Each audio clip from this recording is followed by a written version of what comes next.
The phone issue in a classroom is an absolute nightmare, but because policy says kids can have phones on them at all times now we're battling all of the apps on a phone with the earbuds in the ear right now, and nobody's talking to the boots on the ground, which are our teachers in the classroom, on what an absolute nightmare this is and how big of a battle it's becoming.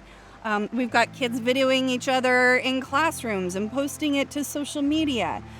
So we need to have an honest conversation about that, you know. I was never made aware of what the actual phone policy was, and then I was told there wasn't a phone policy at my school. The kids are aware there's no phone policy. So there's really no set in stone rule for the teachers to enforce to then help the kids have structure to make it so that they can focus in class. It's not their fault that sometimes US history is not as exciting as I think it is. And it is 1000% on us, the adults, for giving them the phones, for letting them become addicted to these magical computers in our pockets. A misunderstanding most adults have for this generation is that all we do is sit around on our phones and just scroll through TikTok and just waste a bunch of time. But nowadays, a lot of people, they mostly connect through social media or online networks, like gaming or food content or ASMR, whatever you're into.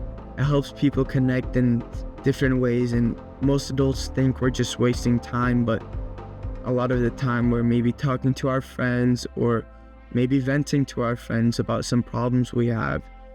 There's so many benefits to technology in the way we can teach and bring stuff in.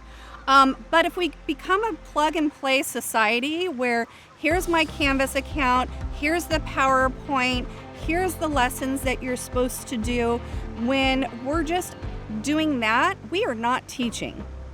Kids can do that online nowadays. They can do that through Khan Academy. They can do it through Apex and all other kinds of learning components out there.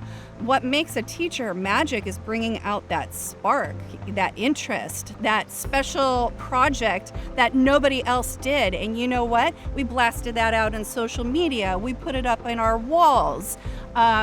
We talked about it at lunchtime with the kids. Hey, I saw what you created. That was amazing.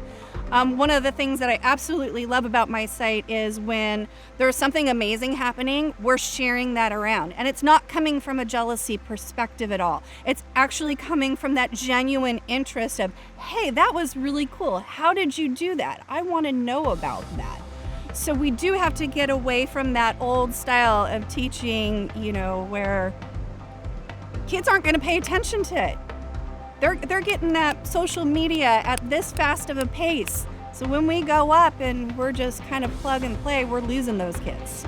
Sometimes it's really hard to differentiate between what we want and what we need.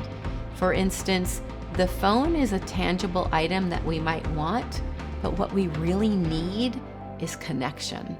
We need to feel connected to other people, connected to mainstream, connected to what's happening around us.